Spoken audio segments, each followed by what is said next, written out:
मान भाई आज क्या कार है? BMW आई हुई है। जी जी, गाड़ी ये BMW 3 सीरीज है, E46 है। ये कस्टमर हमारे पास ले गया था, ये मिसिंग कर रही थी ना, तो हम लोगों ने चेक किया है। इसकी ना प्लगों में ये होते हैं, अंदर लगे होते हैं हेड के इधर, इनके अडाप्टर, प्लगों के अडाप्टर ही इनके रिंग लीक हो गए थे, तो ये लीकेज कर रही थी ना, ये ऑयल इनके प्लगों में आ चुका था, ऑयलों में भी ऑयल था।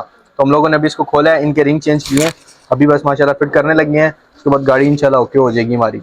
अच्छा ठीक, तो ये बस यही काम है इसमें? बस इसमें यही काम है। बड़ा ज्यादा खोला हुआ है इसको। ये खोलना पड़ता है इसके लिए, पूरी चीज बाहर आती है। ये दो भी होते हैं, ठीक है, ये हमने भी खोल दिए थे, ये वापसी भी क्या लगा दिए। दो?